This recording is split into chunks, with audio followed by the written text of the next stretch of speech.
감사합니다. 제가 오살리의 목사로, 그것도 부흥사로 서게 될 줄은 사실상 예전에 미처 생각조차도 못했던 사건입니다. 제가 신앙의 왕초보이던 시절, 제가 1999년에 예수를 영접했으니까 2000년대, 그러니까 지금부터 대략 한 25년 전쯤에는 제가 완전히 신앙의 왕초보였습니다. 그때 정말 신앙의 물이 올라가지고 은혜의 물이 올라서 은혜를 소망하면서 곳곳에 유명하다는 기도원을 선녀받은 때가 있었는데 그때 25년쯤 된 것 같아요. 그때 제가 이곳에 올라갔었고 그때 그 추억이 참 많이 있습니다. 그런데 그때는 어떤 특별한 집회였었던 것 같은데 이 자리까지 사람들이 꽉꽉 눌러찼었고 그랬던 걸로 기억하는데 지금도 역시 많은 분들이 앉아 있어서 감회가 다릅니다. 저는 뭐 익숙해요. 뭐 이렇게 숫자가 여러분만 숫자가 아니라 이 안에 성령께서 충만하게 거하신 줄로 믿기 때문입니다. 두세 사람이 모인 곳에 하나님 함께, 예수님 함께 하신다고 했으니까 두세 사람이 넘잖아요. 그러니까 보다 분명한 것은 이곳에 충만함으로 거하시는 그 하나님, 그 성령님, 그 예수님만을 바라보며 오늘 말씀 증거되기를 소망합니다. 151장 찬송 한번 부르고 우리 말씀을 듣도록 합니다. 만왕의 왕 내 주께서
이제 드디어 우리 단체의 부흥성회로다는 마지막 날, 마지막 시간까지 왔습니다. 그래도 마지막 시간임에도 이렇게 많은 분들이 앉아 계셔서 더 말없이 행복하고 복된 시간이 될 줄로 믿습니다. 여러분 한 가지 광고를 하면서 우리가 다음을 기약하고자 합니다. 우리가 오늘 새벽에 우리 회장 목사님께서 세일을 선포하셨기 때문에 그 세일에 대한 것을 잠깐 말씀을 드리고 오늘 말씀을 묵상하기를 소망합니다. 여러분, 제가 예수새생명 부흥협의회 주관으로 행해지는 이 성령 부흥 집회에 강사로 참여하면서 하나의 기도 제목을 가지고 올라왔었습니다. 그리고 그것은 명품 기도, 정말 브랜드 값이 크게 나가는 역사와 전통이 있는 은혜의 전당 깊은 영성이 뿌리내린 이곳에서 개인 집회를 열고 싶었고 그것을 위해서 간절함으로 기도했었습니다. 그리고 도전했습니다. 도전한 끝에 그 길이 드디어 열렸습니다. 저는 그래 봐도 응답받고 내려가는 사람입니다. 제가 응답받은 것처럼 여러분도 응답받게 되기를 주의로 축원드립니다. 여러분 6월 3일부터 이곳 한월산에서 예수생명 부흥협의회 연합 집회가 다시 열립니다. 그때 저도 올라옵니다. 그리고 그 다음 주간에 6월 12일 수요일 저녁 시간부터 6월 14일 금요일 오전 시간까지 여러분 이거 한월산 교회에서 제 개인 집회가 열린다는 말씀입니다. 이날의 강사가 누구라고요? 김현경 목사님을 기억해 주시기를 부탁을 드립니다. 김현경 목사는 여자가 아니라 남성 목사입니다. 연경의 경자가 성경 경자입니다. 그리고 연자가 연설 연자입니다. 와, 할렐루야. 성경을 연설하는 자. 하나님을 몰랐던 우리 할아버지께서 내 이름을 이렇게 적어오셔가지고서 지금은 이름값하며 살아가고 있습니다. 그렇습니다, 여러분. 이날 저를 한번 따라해 볼래요? 망한 자요. 알코올 중독자였던 자가 하나님을 만나고 변화되어 목사로 부흥사까지 쓰임받기까지의 간증과 내적 치유, 문제 해결을 위한 말씀 중심의 집회로 거행될 것입니다. 이날 아주 제가 온몸을 바쳐 나를 온전하게, 오늘 정치인이 그랬습니다만 나를 한번 소진시켜서 3박 4일을 한번 진행해 보기를 원하고 있습니다. 그리고 이날 아마 신유 기도도 하면서 이날 기회가 되어진다면, 계획 속에 있습니다만 우리 회장 목사님이 여러분이 들어보셨는지 몰라요. 영성이 굉장히 깊으신 분이거든요. 그분이 그날 신유 기도 후에 안수까지도 제가 부탁을 좀 해드리려고 합니다. 그래서 그날 여러분들이 입에서 입술로 전해져 가지고 많이 알리셔서 많이 참석하게 되기를 부탁을 드립니다. 여러분, 그렇습니다. 알코올 중독, 그리고 각종 중독자들은 물론 우울증과 공황 장애와 내적 치유와 회복, 그리고 자녀의 문제, 남편과 아내, 가정의 문제와 꼬인 사건들과 각종 질병에 든 자들이 이렇게 어떻게 말씀으로 조명받으며 진단하고 처방전을 받을 것인가, 이런 주제를 들고 그날 설 것입니다. 여러분, 주변에 많이 알려주시고 홍보해 줄 것은 물론 이 자리에 앉은 여러분도 반드시 꼭 참석해 주시기를 소망 중에 기도하며 준비하고 있습니다. 그리고 또 하나 더 여러분에게 알려드릴 소식은 8월에 역시 예수 새생명 부흥협의회 주관으로 8.15 광복 성회를 준비 중에 있습니다. 대대적으로 홍보를 할 것인데 여러분도 여러분의 입술로 많은 소문을 해주시게 되기를 주의 이름으로 축원을 드립니다. 여러분은 기도원에 왜 올라오셨습니까? 저는 응답받으러 올라왔습니다. 해결받고 치유받으러 올라오셨음을 믿겠습니다. 오늘도 왔다가 그냥 내려가는 일 없이 해결받고 내려가게 되기를 축복합니다. 여러분, 진정코 안진병이 신앙에 머물러 있어서는 안 됩니다. 도전하고 일어서야 합니다. 여러분, 이 일이 바로 하나님의 뜻입니다.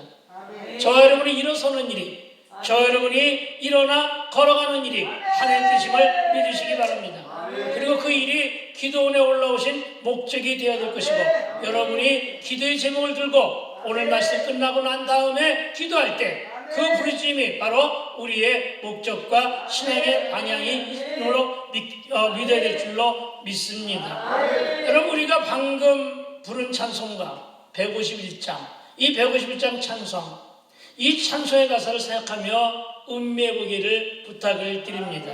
제가 일부러 후렴 가사를 몇 번씩 되풀이해서 불러보았습니다.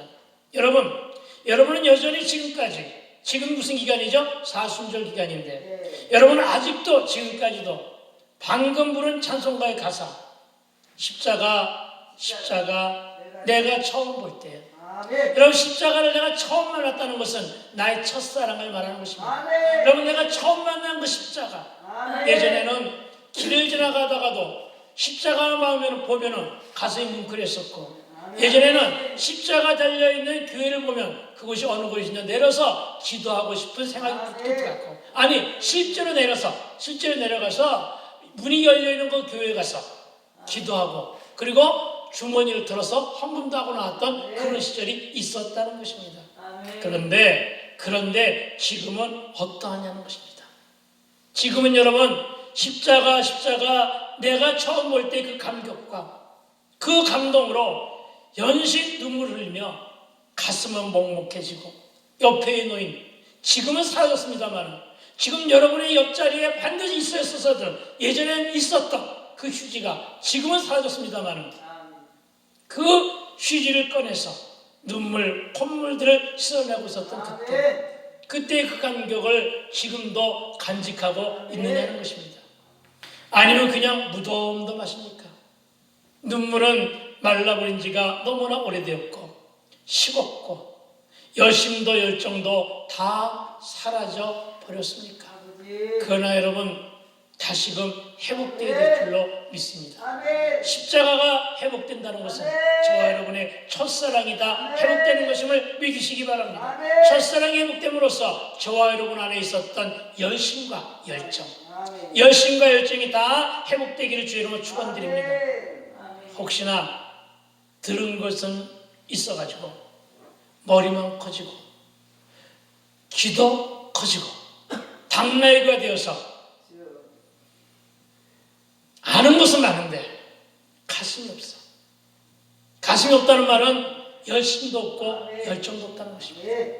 그래서 여러분, 혹시 우리는 기형적인 신앙인의 모습으로 맨날 베드로나 요한과 야고보처럼 예수님을 따라다니면서 예수님은 기도하라고 했는데 그들은 뭐 했죠? 잠만 잤던 그런 신앙 가운데 빠져있는 것은 아닌가. 여러분, 우리가 오늘 이 말씀을 들어가면서 여러분, 정말 이런 기형적인 신앙 상태를 이 시간 깨끗하게 씻어버리고 신앙의 홀로서기에 도전하는 저와 되시기를 다시 한번 축복을 합니다. 여러분, 저는 내 나이 한갑에 신학에 도전했습니다. 와, 할렐루야. 저는 구약 성경의 인물로 갈렙을 좋아합니다. 여러분, 갈렙이 하면 떠오르는 말이 있죠. 갈렙이 할렐루야 85세에 주여 이 산지를 내게 주소서. 저는 이 말씀은 나에게 도전의 영성을 심어주기에 충분했고, 저는 한갑의 나이에 신학에 도전하면서 그렇게 하나님께 서로 올려드렸습니다. 하나님, 진정코 이 나이에 먹은 나를 신학까지 하셔서, 신학까지 시키셔서 나를 진정 불러 세워서 사용하시겠다면, 주님, 이 일을 감당하긴 하겠는데 주여 저에게 건강을 허락하신다면 갈렙의 나이까지는 이 일을 감당하겠나이다. 한갑 때 도전했으니까 갈렙의 나이는 한참 많이 남았던 것으로 생각했었습니다. 그러나 여러분, 문득 지난 세월을 살펴보면 이제 10년 남았습니다. 얼마 안 남았다는 것이죠. 그런데도 여전히 하나님은 제 마음속에 도전의 영성을 간직하게 하십니다. 얼마나 하나님께서 바쁘시면, 그리고 급하시면 이 나이 먹은 나를 도전하게 하셨는가? 아멘. 이 나이 먹은 나를 사용하시는가? 아멘. 이 생각을 할 때마다 건강 주여 이제는 갈렙의 나이가 아니라 아멘. 갈렙의 살아있는 아멘. 나이, 갈렙의 생존의 나이가 혹시 몇 살인지 아십니까? 100살이라고 합니다. 100살 때까지는 할 수 있었으면 좋겠다. 아멘. 여러분, 생물학적인 나이는 숫자에 불과합니다. 아멘. 유행가 가사로 내 나이가 어때서만 부르지 마시고 아멘. 신좋고 나이를 잊고 여러분 정말 아멘. 도전하게 되기를 주의 이름으로 축원을 드립니다. 여러분, 저는 소년이라도 비전이 없으면 노년이고 노년이라도 비전이 있으면 소년이다. 아멘. 갈렙을 통해서 이 좌명을 만들어냅니다. 왜냐하면 제가 국어 선생 출신이거든요. 예, 그런 말을 좀 잘 만들어냅니다. 우리 다시 한번 따라해 볼까요? 소년이라도 비전이 없으면 노년이고 노년이라도 비전이 있으면 소년이다. 아멘, 할렐루야. 그래서 결론은 내가 소년이다. 할렐루야. 최고. 내가 소년이라는 것입니다. 여러분, 소년의 나이로 살게 되기를 주의 이름으로 축원을 드립니다. 그렇습니다. 여러분, 이런 좌우명으로 지금까지 버티고 있는데 여러분도 오늘 말씀을 듣고 여러분의 신년 가운데 비전을 품은 물론 그로 말미암아 문제는 해결되고 질병은 고침을 받고 도전하게 되기를 축복합니다. 그런데 여러분, 저는 하나님을 만나지 못했다면 이미 죽었거나 살아있어도 노숙자로 혹은 술과 함께 우울증을 치료하기 위해서 지금껏 정신병원을 드나들고 있었을 줄도 모릅니다. 제가 지금은 어려운 일을 겪으며 힘들어하는 많은 분들에게 사면팔방이 다 맡겼습니까? 진퇴양난이라 오도 가도 못합니까? 그러나 염려하지 마십시오. 하늘문은 열려 있습니다라고 권면합니다. 그리고 또 하나 권면하는 것은 아무리 힘이 들어도 숨을 쉬지 못할 정도로 고난과 고통이 가중된다 할지라도 그래서 지금이 인생 최대의 위기라고 한다 할지라도 잠언 4장 23절에 물을 식힐 만한 것보다 더욱 네 마음을 식히라. 왜요? 마음에서 뭐가 나오기 때문에 생명의 근원이 그 마음에 있기 때문임을 믿으라고 이렇게 위로될 말을 찾아서 해주며 기도하고 있습니다만, 그러나 저는 한때 내가 내 소견에 오른 대로 살면서 까불다가 망함의 매를 맞았습니다. 그리고 망하고 부도난 상태에서 빚잔치를 하고는 가족을 떠나 가출했다는 얘기죠. 가족을 떠나 서울변들의 어느 산동네에 나홀로 버려집니다. 여러분, 누구나 다 망할 수는 있습니다. 여러분, 누구나가 다 실패할 수도 있습니다. 누구나가 다 실수할 수도 있습니다. 그러나 그 당시 저는 견딜 수가 없었습니다. 아니, 내가 망하다니 도저히 이해가 안 됐습니다. 그래서 망한 그 사실이 너무나 한탄스럽고 너무나도 부끄럽고 너무나도 창피하게 했습니다. 그래서 모든 것을 포기하고 맙니다. 모든 것을 포기했다는 것은 생명을 포기하고 삶을 포기했다는 것입니다. 그래서 하나님을 모르고 내 안에 예수도 없었고 말씀도 몰랐던 저에게는 최고의 위로는 뭐였을까요? 바로 주님 주자, 주님이 아니라 술 주자, 주님 술이었습니다. 저는 정말 식음을 전폐하고 아침에 일어나는 길로 소주 한 병을 냉수 마듯이 벌컥벌컥 마시고는 하루를 시작했습니다. 하루 온종일 술에 빠져 술과 함께 그렇게 살았습니다. 여러분, 사람이 술을 마시다 보면 술이 술을 마시게 됩니다. 그리고 이제는 술이 사람을 마시게 되는데 아침에 눈을 뜨면 곧장 해장술에 취하고 낮에는 낮술에 취하고 밤에는 세상 인심 탓하며 지쳐 쓰러질 때까지 마셔댔습니다.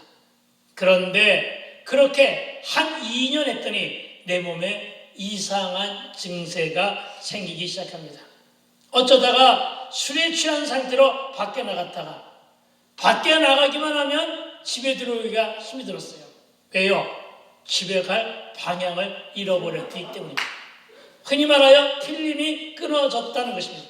필름이 끊어지는 것이 자주 있으면 뭔가 수상쩍은 것입니다.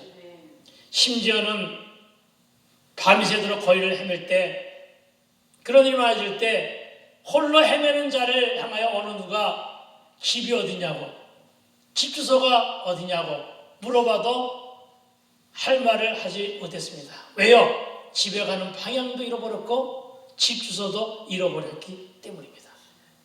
술만 깨면은 멀쩡하게 집은 찾아옵니다.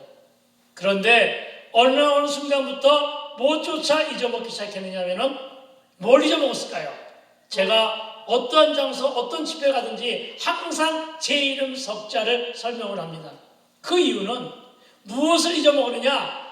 내 이름을 잊어먹었다는 얘기예요. 내 존재의 가치를 잃어버렸다는 것과 같은 이야기임을 여러분 기억하시기 바랍니다. 이름을 잃어버릴 수는 없는 것입니다. 그런데 제가 이름을 잃어버렸습니다. 그런 정도로다가 정말로 폐인이 되며 타락하며 살아가고 있었습니다. 여러분, 이것을 현대의학용어로 심각한 알코올 중독에 의한 취중 치매라고 합니다. 여러분, 저는 이렇게 버린 채로 용도폐기 되어 살아가고 있었는데, 그러나 그렇게 무의도식하며 비참 얼굴로 살던 어느 날 한 무리의 전도대원이 그것도 환하게 오는 얼굴로 나에게 다가와서 말을 걸어옵니다.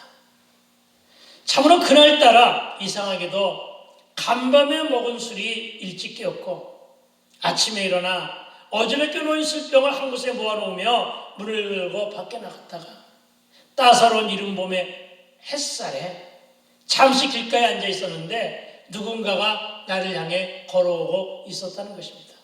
그리고는 평소 같으면 사람의 그림자나 이런 것이 보이면 집 안으로 얼른 피해 버렸을 텐데 그날따라 저는 이상하게도 저들이 다가오기를 기다리고 있었습니다.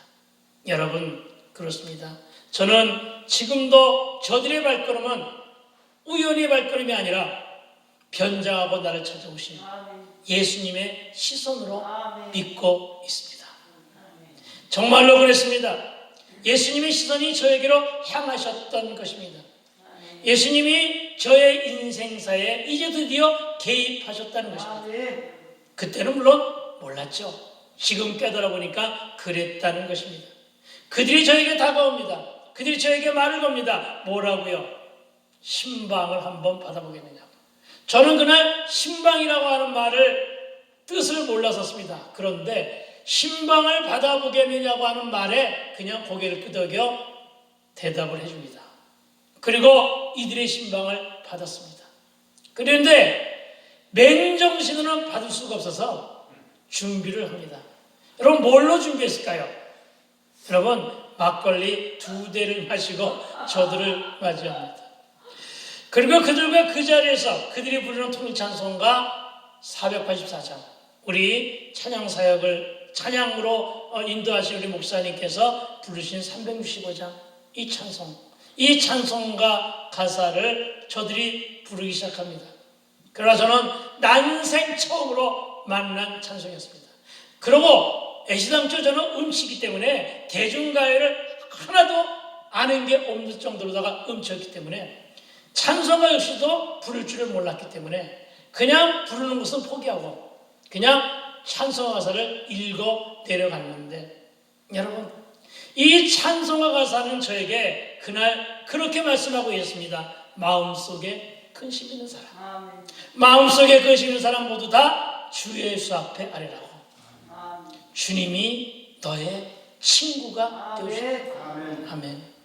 여러분, 저는 그날 이 가사의 내용 중에 어떤 가사의 내용 중보다도 제가 가장 크게 필이 꽂힌 한 단어는 바로 친구라는 단어였습니다. 여러분, 주님이 그 모든 것들을 주여 예수 앞에 아뢰라고 하면서 주님이 너의 친구가 되어주신다. 아멘. 저는 그날 이 가사의 내용 모두가 다 나를 향해 말씀하시는 주님의 세면 음성으로 듣게 됩니다. 아멘. 정말 외롭고 고독했었습니다. 혼자 한번 살아보신 분 있는지 없는지는 모르지만 여러분 그거 깨닫게 됩니다. 아멘. 정말 외롭고 고독했고, 그리고 어떤 그 막연한 그리움과, 그리고 어떤 그 갈급함, 그리고 그 심각한 갈증 속에 있었는데, 저는 그 갈증의 원인이 술인 줄 알고 술만 퍼마셨지만, 여러분 저는 이 친구라고 하는 말에 필이 꽂혔습니다. 고르치 친구도 다 외면했고 망했으니까. 세상 친구들 역시 나에게 등 돌리며 나를 다 떠나갔는데, 여러분 저에게 가장 많은 친구들이 어떤 친구였냐면 술 친구들이었습니다. 그런데 나를 다 떠나더군요. 가족도 찾지를 않았습니다. 7남매가 자라고 형제가 상당히 많은 가정인데도 불구하고 형제들도 다 등을 돌렸는데, 내가 잘 모르는 예수란 분이, 나는 전혀 알지 못하는 예수란 분이, 그 예수란 분이, 나는 단 한 번도 그분을 찾지 않았는데, 나는 단 한 번도 그분에게 도움을 요청한 적이 없는데, 그분이 오늘 나에게 내 친구가 되어주신다고 하십니다. 그리고 내가 너를 돕겠다. 내가 너의 친구가 되어주겠다. 이렇게 말씀하십니다. 여러분, 이 친구라고 하는 말에 필이 꽂힌 나는 너무나도 고마웠습니다. 너무나 기가 막히도록 감사했습니다. 표현 못할 감동으로 가슴이 먹먹해지기 시작합니다. 드디어 눈물이 쏟아집니다. 통곡이 쏟아집니다. 창피한 줄도 몰랐습니다. 그때까지만 해도 저는 사나이 눈물이라는 것은 용서하지 못하고 용납하지 않았던 그런 시대를 산 사람인데 그냥 울었습니다. 여러분 저는 그 정도로 사랑이 고팠기 때문에 울었던 것 같습니다. 저는 그 정도로 사람이 그리웠던 것 같습니다. 통곡이 나올 정도로 그리웠다는 것입니다. 그렇습니다. 내가 그 자리에서 깨달은 것은 정말로 보고 싶었기 때문에 외면했던 것입니다. 역설적이지만 너무나도 그리웠기 때문에 위로받고 싶었으며 사랑받고 싶었었다는 제 모습을 그날 발견하게 됩니다. 여러분 혹시 유난히 여러분의 가정에 말썽을 부리는 자녀가 있습니까? 여러분 사랑받고 싶어하는 반증이라는 것을 믿으시게 되길 부탁드립니다. 여러분 관심받고 싶었고 위로받고 싶었으며 사랑받고 싶었는데 내가 그 기회를 내가 박차고 태어난 것이니까요. 내 스스로 가족들과 친구들을 떠났는데 오히려 나는 저들을 원망만 했다는 것입니다. 그 외로움과 그 고독을 술에서 위로받으려 했지만 나는 술에서 위로받기는커녕 내 가슴은 냉정하게 식었고 나의 서늘한 가슴을 술로 달랬으니 여러분 내가 얼마나 어리석은 존재였는가. 그날 그 자리에서 그 찬송을 부르며 깨닫게 됩니다. 그래서 결국 저는 이날 이 찬송의 가사로 인해 하나님 향해 내 닫힌 마음의 문을 활짝 열었습니다. 그리고 내 입술로 고백합니다. 나도 교회라고 하는 곳에 가보겠다. 나도 가서 예수를 믿겠다고. 아멘. 그렇습니다. 여러분 이 고백을 할 때 오살리 지난 추석 때 금요 철야 시간에 이 고백을 했는데 이 고백을 할 때 박수를 4번씩이나 박수갈채를 받고 그래도 박수는 딱 한 번밖에 안 치시네요.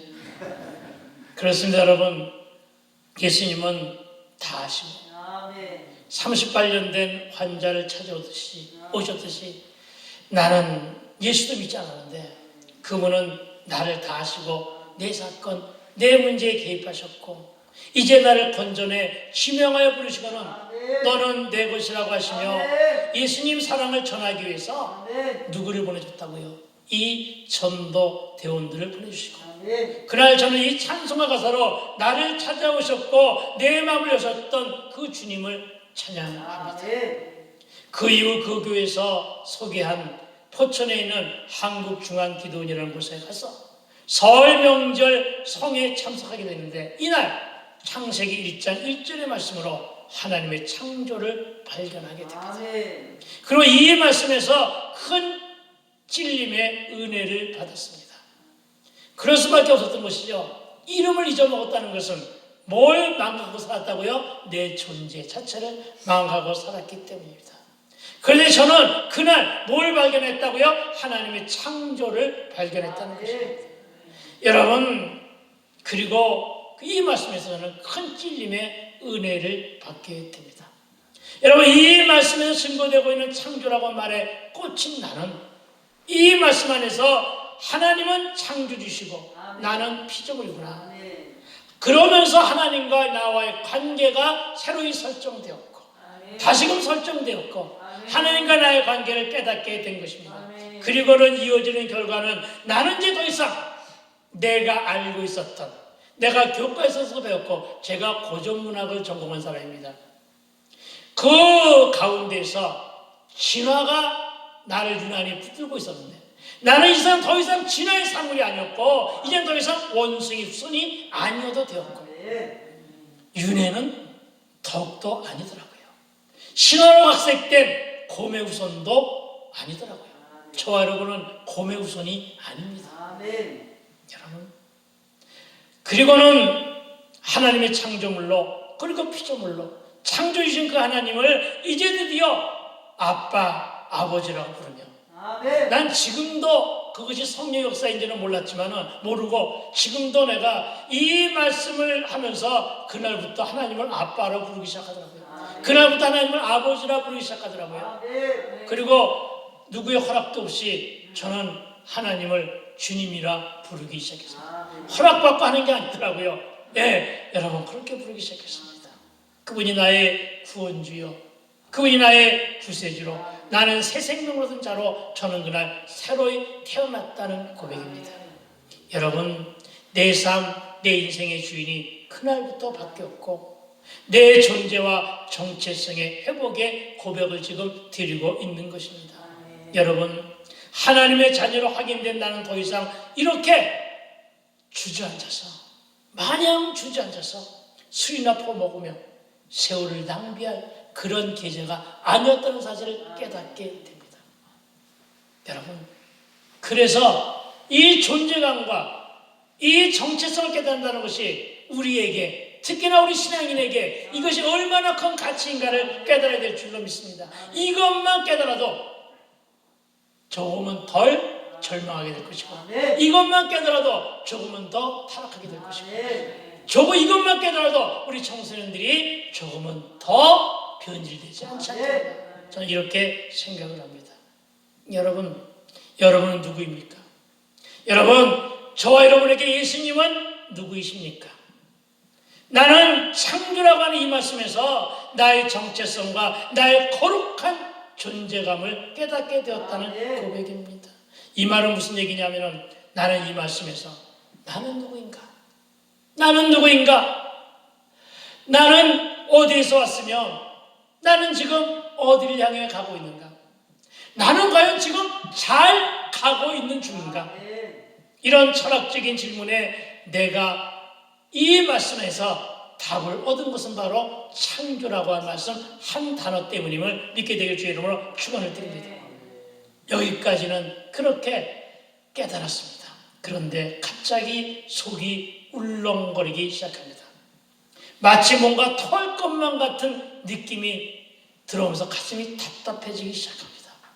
무언가 할 말이 있었지만 그 말을 내 가슴에 담고 있자니 숨막혀 옵니다. 온몸에 식은땀 흘립니다. 어쩔 줄을 몰랐습니다. 참고 견디다 보니까 여러분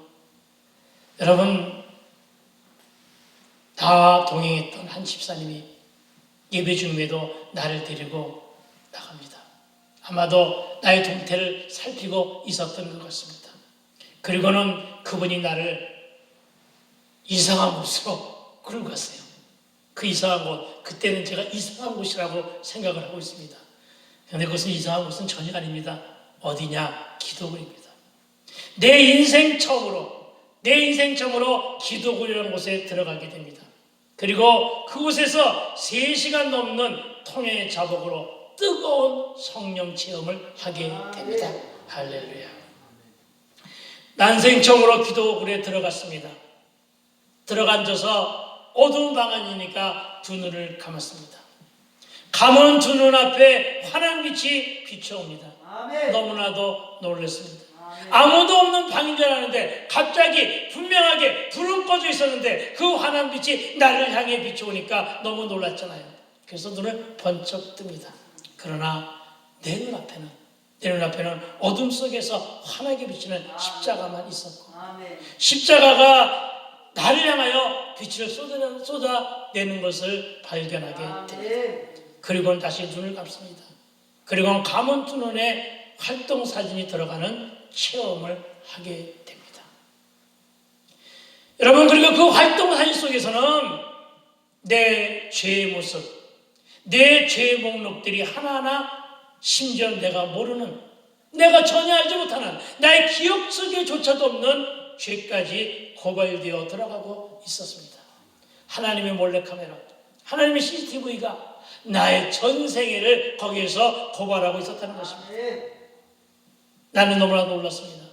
그렇게 살았었던 내 자신, 그 안에서 고발되어지고 있었던 내 자신의 모습이 너무나도 치욕스럽고 너무나도 부끄러웠습니다. 그렇습니다. 그날 나는 나의 정욕과 내 음란과 나의 쾌락과 세속적인 인본주의와 그렇게 살았던 나의 모습과 내가 지은 은밀한 죄까지도 회개하며 내가 죄인임을 고백합니다. 필름은 계속 돌아갑니다. 다음 장면 또 다음 장면으로 돌아가며 바뀔 때마다 내가 할 수 있는 고백은 하나님 죄송합니다. 하나님 죄송합니다. 그리고 콧물을 쏟아냅니다. 저는 내 안에서 그렇게 콧물이 많은 줄은 예전에 미처 몰랐습니다. 그리고 이렇게 회개로 임하신 성령의 강권적 역사의 체험은 3시간 남짓 진행된 것으로 밖에서 나를 기다리는 사람들이 그렇게 말해줍니다. 밖으로 나왔더니 나를 기다리는 사람들이 내 얼굴이 변했다고 얘기를 합니다. 저는 그날 이후 약간 교만이 섞인 말이지만은 제 얼굴이 그날 이후에 별로 그렇게 늙지를 않더라고요. 말하여 성령 크림을 발랐다고 얘기를 합니다. 신학적으로 논쟁하려고 생각하지는 마세요. 내가 이름을 붙였으니까요. 왜냐하면 동안을 만들어 놓으셨다는 것입니다. 그리고 이렇게 변화된 내가 변화되었다는 말을 듣는 순간에 여러분 주변을 돌아봤습니다. 아직까지는 2월이었는데 이른 봄의 햇살이 그날 그때 유난히 따사로웠으며 아직 잎이 오르지 않은 나무도 들풀도 심지어는 돌멩이조차도 나를 반기는 것만 같았습니다. 그날 저는 생동감 있는 그 자연의 신비한 모습에 취하게 됩니다. 늘 보았던 것입니다. 등산을 좋아했던 나는 늘 보며 살아왔던 것입니다. 그런데 그날만큼은 새로운 모습으로 나에게 보여줬다는 것입니다. 그리고 저는 이 자연 앞에서 또다시 하나님의 창조자 하나님의 모습을 발견하게 됩니다. 그렇습니다, 여러분. 그 자연의 신비와 심찬 생명 속에서 살아계신 하나님, 창조하신 하나님을 다시 한번 발견했다는 것입니다. 그런데 그 순간 지독한 악취에 숨을 쉴 수가 없어 고통스러움이 다가옵니다. 그래서 그 순간 깨닫습니다. 그 악취의 주인공을 알게 되었기 때문입니다. 여러분, 그 악취의 주인공이 뭐였을까요? 제 주머니에 개봉도 되지 않은 담배 한 갑이었습니다. 저는 그때 담배를 3갑 반 정도 피워대고 있었습니다. 그래서 그것을 가지고 화장실에 가서 통째로 버렸더니 냄새가 사라지고 여러분 하루 3갑 반을 피우던 담배가 끊어졌습니다. 어떤 노력도 한 적이 없는데 그냥 담배가 그날로 끊어진 것입니다. 할렐루야. 여러분 그토록 친하던 술과 버타며 살아가려고 했었던 그 술도 요요 증세 하나 없이 술과 담배가 요요 증세 하나 없이 끊어지는 역사를 체험했다는 것입니다. 할렐루야. 여러분 게다가 알코올 중독과 상처받은 내 심령이 치유받으면서 온전히 하나님께로 유턴하는데 하나님이 가장 귀한 것을 해보신 것은 언어가 돌아오기 시작했다는 것입니다. 말이 이미 말을 회개를 통해서 말이 돌아오기 시작했고요. 사고력과 모든 것이 다 다시금 회복되었다는 것입니다. 그리고 여러분 그날이 바로 1999년 2월 13일입니다. 그렇습니다. 내가 내 회개를 받으신 하나님은 예수 보혈을 저에게 선물로 주셨고 나는 용서받았으며 흑암의 어둠을 살던 내가 예수를 만남으로 광명을 찾게 된 것입니다. 또한 혼돈의 삶 속에서 새로운 관계 질서를 발견했으며 늘 허공 가운데 늘 심한 갈증이 있었지만 내 목마름은 그날 이후 씻은 듯이 사라졌습니다. 대신에 목마른 사슴이 시냇물을 찾듯 말씀을 찾아 말씀 앞에서 예수의 광신도 예수의 미친 자로 지금까지 살아가고 있음을 고백합니다. 여러분 저는 지금 맨정신으로 말씀을 전하고 있지 않습니다. 여러분 저는 제정신이 돌아온 상태가 아닙니다. 왜냐하면 제가 맨정신이었다면 이건 저만이 한정된 말씀이 아닙니다. 여러분도 이 자리에 이 좋은 날 이 자리에 앉아있는 것은 결코 맨정신이 아니기 때문에 앉아있다는 사실을 믿으시기 바랍니다. 무슨 말이냐? 여러분 오늘 1시간 설교하려고 오늘 이 1시간 설교하려고 제가 원래는 서울살이지만 지금은 살고 있는 것이 부산 옆에 있는 양산인데 거기서까지 오는 데는 내비에 찍힌 시간만 5시간이에요. 그러니까 한 6시간 정도 걸려왔다는 얘기입니다. 월요일 날부터 와가지고서 지금까지 있는 것은 결코 내가 스스로도 내가 대견한 거야. 왜? 내가 제정신이 아니었기 때문에 내가 맨정신이 아니었기 때문에 어디 나뿐입니까? 우리 회장님 그리고 우리 사무총장님 우리 사회 봐주신 목사님들 모두가 다 제정신이 아니에요. 여러분도 제정신이 아니라고. 무슨 정신입니까? 예수 정신. 무슨 정신이라고요? 예수 정신. 여러분 그렇습니다. 예수 정신으로 살아가게 되는 저와 여러분 되시길 주의 이름으로 축원드립니다.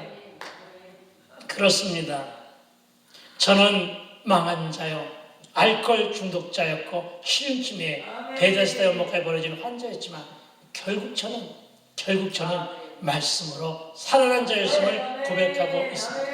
이 한 말씀을 더 드리려고 제가 여태까지 쭉 지나온 과거를 여러분 회상해 보았습니다. 저와 여러분의 삶의 결론이 예수로 끝나게 되기를 축원합니다. 그렇습니다. 여러분 창세기 1장 1절의 그 짧은 말씀이 나를 살렸습니다. 그리고 저는 이날 이후 오늘 본문으로 오늘 요한복음 이 본문으로 내적 치유의 사역자가 되었다는 것입니다. 여러분 말씀이 대안입니다. 여러분 말씀이 진정고 대안임을 믿으시게 되기를 주로 축원드립니다. 히브리서 4장 12절은 이렇게 말합니다. 하나님의 말씀은 살아있고 활력이 있어. 옛날 개역개정편에는 운동력이 있다고 말합니다. 저는 이 말이 더욱더 마음에 듭니다. 마음에 다가옵니다. 좌우의 어떤 날선 것보다 예리하여 내 혼과 내 영과 내 관절과 내 골수를 쪼개면서 그 안에 스며들고 있는 모든 죄의 모습들을 모든 상처의 ጭ꺼기들을 하나하나 후욕하고 하나하나 불질러버리고 태우면서 여러분 나를 회복시키는 모습이 바로 히브리서 4장 12절의 말씀임을 믿으시기 바랍니다. 뭐라고요? 골수를 쪼개기까지 하여 병든 내 혼과 내 영을 치유하고 마음과 생각과 뜻을 판단하며 나를 다듬고 나의 완악함과 나의 강박함과 나의 고집과 나의 연약함과 나의 되었다함이 없음을 다듬으면서 마음의 생각과 뜻을 판단하시면서 나를 다듬고 새로이 지으시고 만들어가시는 그 하나님, 굳은 살 백인 죄의 성질들을 한 점 한 점 내 안에서 성령의 불로 태우고 보혈로 씻어내고 상처 있는 부분에 소금 뿌리듯이 그것을 찢어내고 찢어내니까 얼마나 속에서 불이 나고 얼마나 속이 아팠겠느냐 말이에요. 그러니까 나오는 것이 주여 내가 잘못했나이다. 오 주여 나에게 회개의 영을 부어주시옵소서. 주여 내가 회개하겠나이다. 주여 내가 통해 자복하겠나이다. 주여 하는 것이 바로 여러분 성령 체험을 있게 되길 주의 말씀을 드립니다. 저는 그렇게 그날 이 말씀, 아니 그날은 모르는 말씀이었지만 훗날 이 말씀을 깨달으면서 또 하나의 은혜를 받게 됩니다. 여러분, 이 역시나 여러분 정말로 말씀의 능력을, 이 역사가, 이 성령 역사가 말씀의 능력임을 의심 없이 우리는 믿어야 된다는 것입니다. 문제 해결과 내적 치유를 위한 신비한 병약은 여러분 신약과 구약이 있음을 믿으시기 바랍니다. 여러분 말씀에 신묘막측한 병약이요 치료제임을 믿으시기 바랍니다. 여러분 어차피 내가 마이크를 잡았으니까 내가 끝나야 끝이 나는 거니까, 그렇죠? 그래서 이런 여담도 하나 여러분 전해드릴게요. 하나님 나라의 직통 전화번호 혹시 알고 계십니까? 하나님 나라의 직통 전화번호는 66국에 3927번. 아는 사람은 빨리 알았을 텐데, 그렇죠? 네, 66국에 3927번. 무슨 얘기인지 모르면 집에 가서 밤새도록 회개하면서 여러분 생각해 가게 달라고 말하게 되길 부탁을 드립니다. 지금 무슨 얘기하고 있는데 말씀, 성경 말씀, 신약, 구약 합쳐서 66권, 39권, 27권, 3927권. 여러분 정 뭐가 안 되면 그렇게 전화 걸게 되기를 부탁을 드립니다. 여러분 그리고 우리는 이제 베다스다 연못가에 버려진 38년 된 환자 이야기로 들어가 보도록 합니다. 여러분 말이 쉽지? 몇 년이라고요? 38년입니다.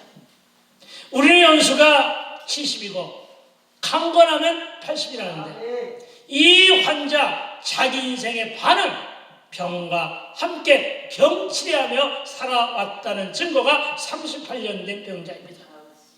그런데 여러분 이 환자의 이야기는 38년 된 환자라고만 하지 그의 이름이 없어요. 이름이 소개되잖아요. 예, 그것은 뭐냐? 그의 존재도, 그의 정체도, 여러분 그의 존재감조차도 38년이라고 하는 세월 동안에 병과 함께 묻혀버린 것임을 기억하기 바랍니다. 얼마나 비참한 인생입니까? 병에 걸려서 38년. 여러분 그런데 오늘 이 사람에게 예수님이 찾아오십니다. 그곳에는 이 사람만 있었던 것은 아닙니다. 병에 걸려 버리신 자들이 많았다고 여러분 오늘 본문 3절은 말씀하고 있습니다. 많은 사람들이 있었다고. 그런데 오늘 주님은 이 한 사람을 향해 오신 것처럼 그 주님이 오늘 저와 여러분을 만나주시기 위해서 여러분 기도해야 될 줄로 믿습니다. 여러분 이곳은 아침이 되면 곳곳에 죽은 시체만이 통그렇게 널브러져 있고 각종 신음소리와 어둠과 음습한 기운이 감도는 생명이 없는 황무한 땅이었습니다. 이곳을 찾는 사람도 전혀 없었습니다. 이곳은 죽음과 절망만이 상주해있는 그런 곳에 주님의 시선이 머물렀다는 사실을 성경은 그렇게 증거합니다. 여러분 이렇게 주님의 시선이 나에게로 머물러 있을 때 나를 고쳐달라고, 내 문제를 해결해달라고, 여러분 오늘도 주님의 시선을 느끼면서 말씀으로 다가오신 주님의 시선을 느끼면서 오늘도 부르짖고 응답받은 후에 집으로 돌아가게 되길 주의 이름으로 축복합니다. 여러분 이사야의 멘토인 우시아는 병에 걸리자 세상의 방법을 동원하다가 세상의 방법에 의존하다가 열조들의 무덤에 참여하지도 못하고 비참하게 죽었습니다. 그런데 여러분 반면에 이 히스기야는 죽을 병에 걸리자 벽을 향해 기도하니 여러분 하나님께서는 그 한 사람, 그 하나의 생명을 살리기 위해서 뭐 하셨습니까? 창조의 틀까지 바꾸셨습니다. 저와 여러분을 위하여 창조의 틀까지 바꾸실 정도로 하나님 저와 여러분을 사랑하심을 믿게 되길 주의 이름으로 축원드립니다. 히스기야 그 한 사람을 위하여 창조의 틀을 바꾸십니다. 어떻게 바꾸십니까? 해 그림자를 뒤로 10도 물러가게 하시면서 그에게 몇 년을 15년의 생명을 연장시켜 주셨습니다. 그런데 하물며 나일까요? 여러분 히스기야를 살리신 그 하나님께서 저와 여러분도 살리심을 믿게 되길 주의 이름으로 축원드립니다. 여러분 2022년 추석 때 제 아내의 몸에 추석날 당일날 제 아내 몸에 무엇이 찾아왔느냐면 유방암이 찾아왔습니다. 그런데 여러분, 저는 지금도 제 아내가 나보다 믿음이 더 좋다는 것을 늘 실감합니다. 제 아내는 자기 몸속에 만져지는 혹을 아직도 병원도 가기 전이에요. 직감합니다. 혹이 손으로 만져지니까 유방암이라는 것을 직감하고 통곡할 줄 알았어요. 절망하고 낙담할 수 있을 줄 알았어요. 좌절할 줄 알았어요. 그런데 우리 집사람 히스기야 회복 사건을 떠올립니다. 히스기야 회복 사건을 붙잡았다는 얘기입니다. 이사야 38장 1절로부터 8절의 말씀과 열왕기야 18장 말씀을 소리내 통독하면서 모든 것을 하나님께 맡긴 채 입원하여 수술할 날 받아놓고 몇 날 며칠 기도하는데 내 아내 입술에서 나온 것은 어떤 기도였느냐? 병을 고쳐서서 아닙니다. 여러분, 내 아내의 기도는 회개로부터 시작하고 있습니다.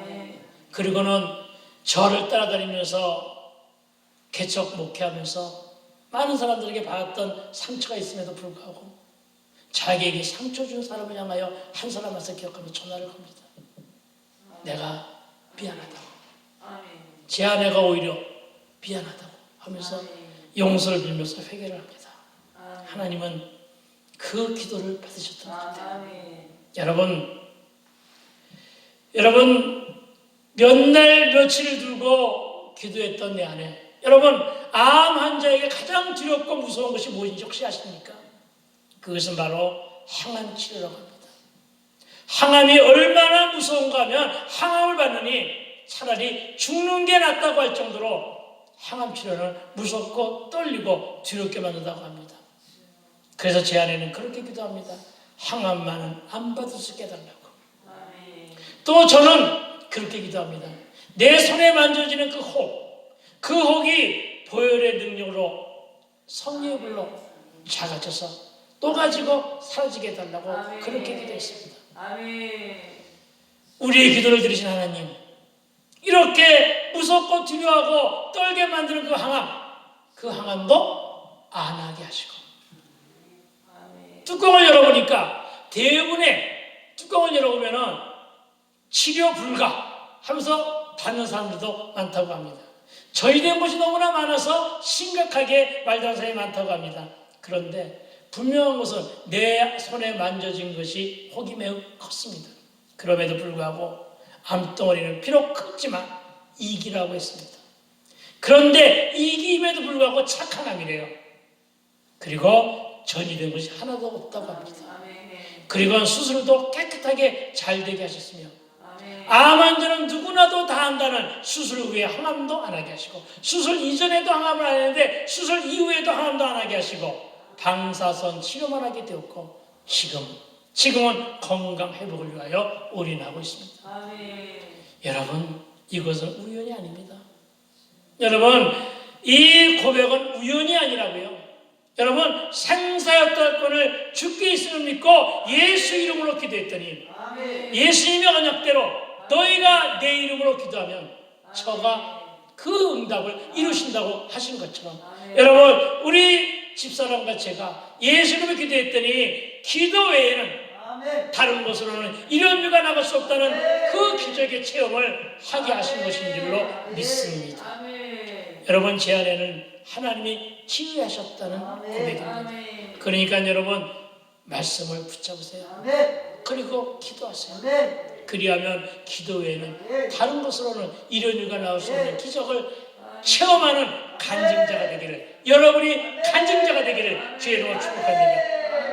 그리고 이제는 다시금 그 척박한 땅에 그 어느 곳이라도 여러분의 그 무너진 심령이 있다면 그 무너진 심령 안에도 절망과 낙담 가운데 도저히 회복의 힘이가 보이지 않은 그 심령 안에도 누가 오기만 하면, 예수님이 오시기만 하면, 예수님이 오시기만 하면 기적의 현장, 기적을 체험한 심령이 된다는 사실을 믿게 되길 주의 이름으로 축원드립니다.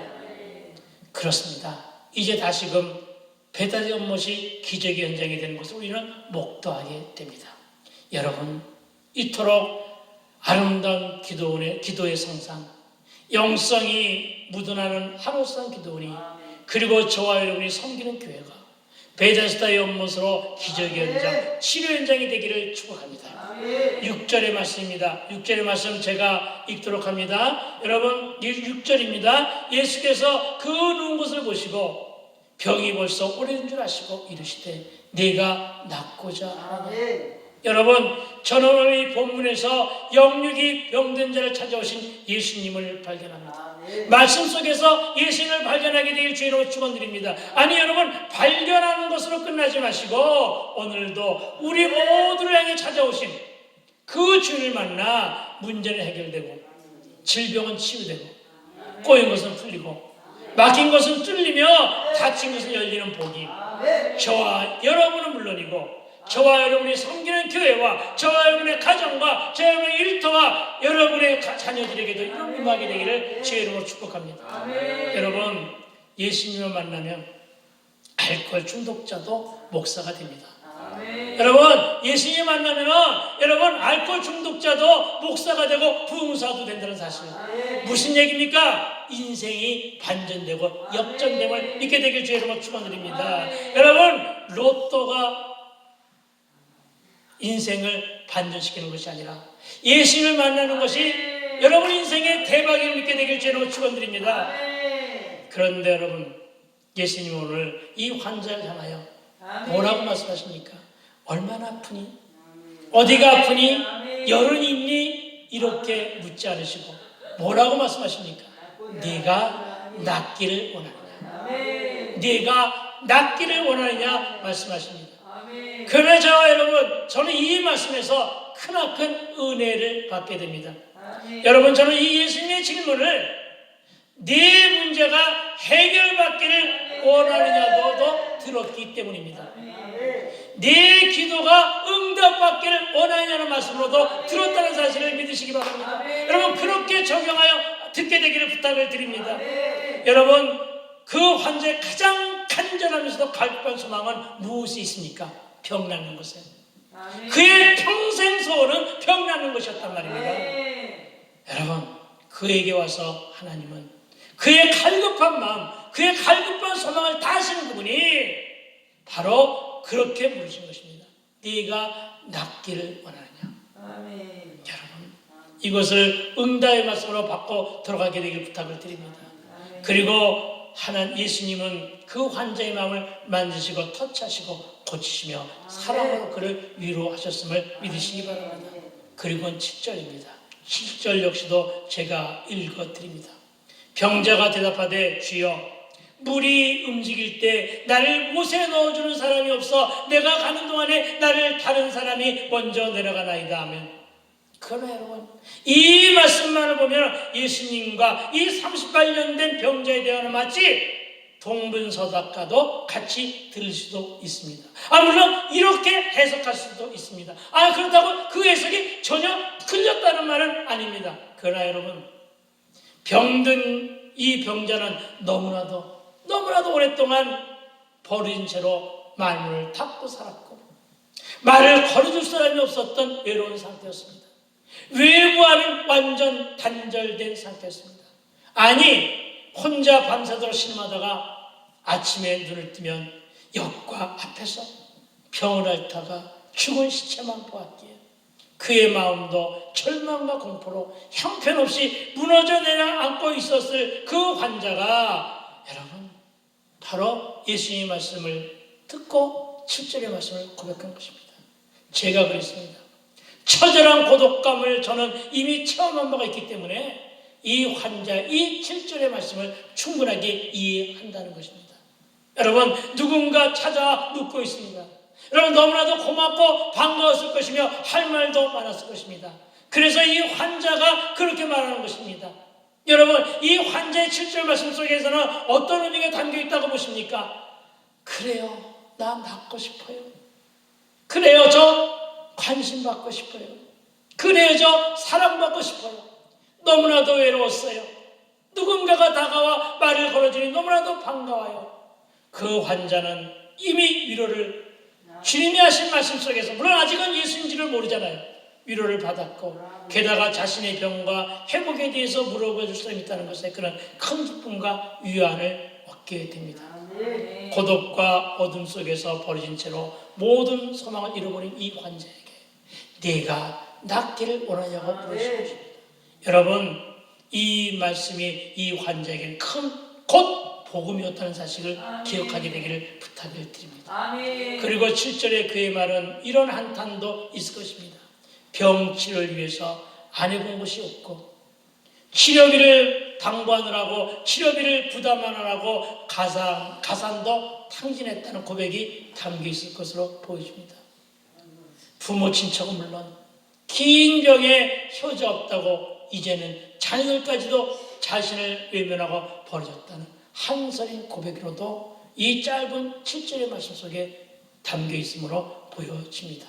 이로 인해 그로 인해 상처난 쓴뿌리에 대한 한탄과 그 애통함이 7절의 이 짧은 말씀 안에 절절하게 담겨 있는 것으로 저는 읽혀진다는 것입니다. 그렇습니다, 여러분. 38년 된 환자가 가장 듣고 싶은 복음의 소식은 네가 낫기를 원하느냐. 이 기도 성산에 올라오신 여러분은 네가 응답을 받고 싶으냐, 내 문제가 해결받고 싶으냐, 너의 처지와 너의 환경이 바뀌어지길 원하느냐, 이 말씀으로 들려지게 되길 주의 이름으로 축원드립니다. 그렇습니다, 여러분. 이 환자에게 들려지는 네가 낫기를 원하느냐, 이 말씀은 너도 살 수 있다. 내 문제와 사건이 해결된다는 응답의 말씀으로도 들려지게 된다는 것입니다. 저와 여러분, 오늘 듣고 나온 것이 질병뿐이 아니지 않습니까?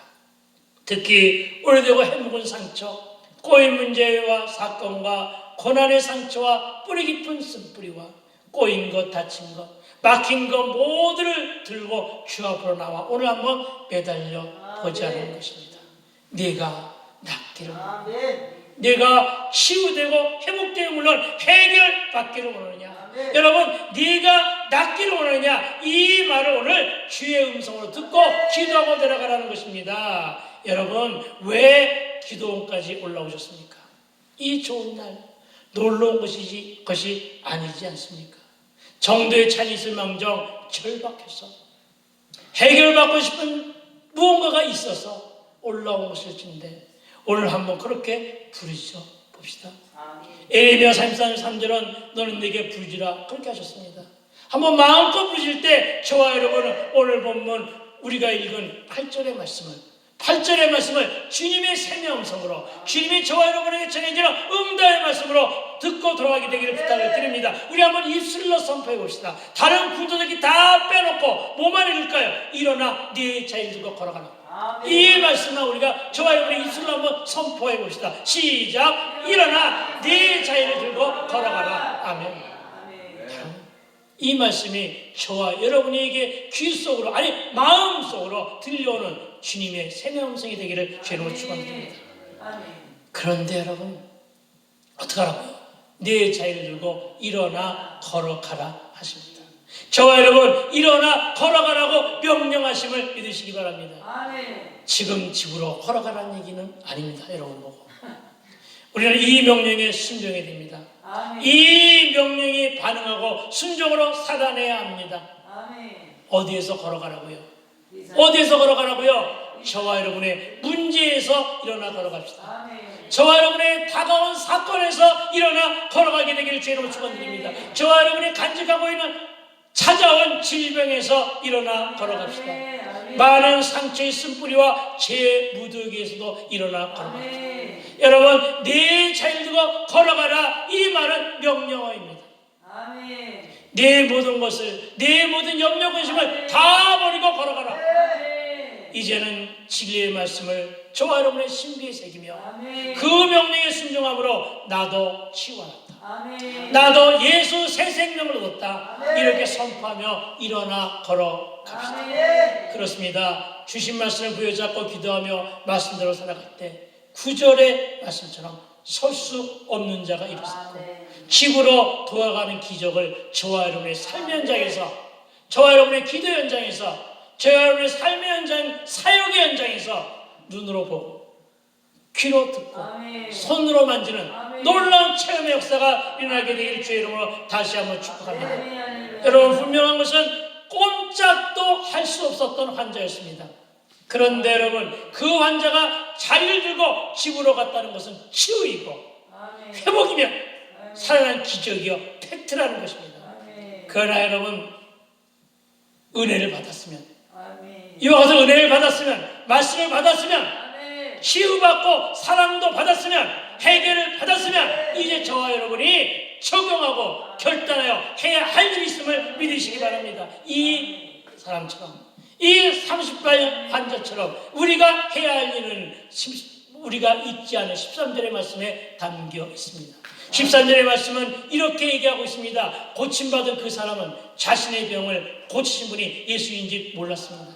그리고 나중에 알고 난 후에 15절에서 그 사람이 유대인들에게 가서 여러분, 그가 누구에게 가서 복음을 전했다고요? 유대인들에게 가서. 아멘. 이방인에게 가서 복음을 전한 것이 아니라 누구에게 가서요? 유대인에게 가서. 여러분, 그가 내 몸을 고치신 분이 예수님이라고 증거하고 다녔다는 사실을 믿게 되길 주의 이름으로 축원드립니다. 아멘. 복음의 메시지를 들은 저와 여러분이 가야 될 것이 어디입니까? 물론 불신 영혼들에게도 가야 됩니다. 그런데 이 시대의 시대적인 사명 중에 하나가 바로 뭐냐? 유대인들로 가자는 얘기죠. 아멘. 누구에게 가느냐? 모태신앙에게 가자는 것입니다. 아멘. 쉬고 있는 자들을 향하여, 방학한 자들을 향하여, 가난한 교인들을 향하여, 교회 안에 있는 온갖 이방인들을 향하여 그들에게 가서 예수님을 증거하고 다니게 되기를 주의 이름으로 축원드립니다. 아멘. 이 38년 환자가 그와 같은 일을 했다는 것입니다. 배부르고 등 따셔서 교회를 떠난 사람들, 보암직하고 먹음직하며 지혜롭게 할 만한 것에 눈이 멀어 십자가를 내려온 자들, 도처에 지천으로 깔려있음을 보게 됩니다. 저와 여러분, 예수에 미쳐서 예수의 중독자가 되어 증인되는 삶을 살아가게 되기를 주의로 부탁을 드립니다. 오늘 그렇게 적용하고 결단의 시간이 되게 해달라고 이 시간 우리가 기도하게 되기를 부탁을 드립니다. 저와 여러분이 기적의 주인공들이 다 되게 되기를 주의로 축원드립니다. 이제 여러분이 살아나 새 생명을 얻은 자로 도전의 주인공이 되게 되기를 주의 이름으로 부탁을 드립니다. 본래는 기도할 때 제가 받은 484장 찬송을 부르기로 했는데 조금 바꿔가지고 1397장 이 찬송을 부르면서 오늘 한번 뜨겁게 기도하고 들어가게 되기를 부탁을 드립니다. 우리 단체 마지막 성회 날이니까 여러분 함께 기도하는데 여러분 부르짖게 되기를 부탁을 드립니다. 여러분 기도하다가 중간에 끝나지 아니하고 여러분 조금 기도를 오래 했으면 좋겠어요. 예, 그래서 축도 끝난 다음에 기도하는 것이 아니라 지금 이 시간에 기도하려고 하는데 여러분 우리 한번 기도로 도전합시다. 우리 그 북을 정말 멋있게 잘 쳐주시면서 기도를 끝까지 인도해 주시게 되기를 부탁을 드립니다. 우리 1397 헌금이요. 아니요 기도하고요. 예수 이름으로 기도하고서 기도하고 난 다음에 합시다.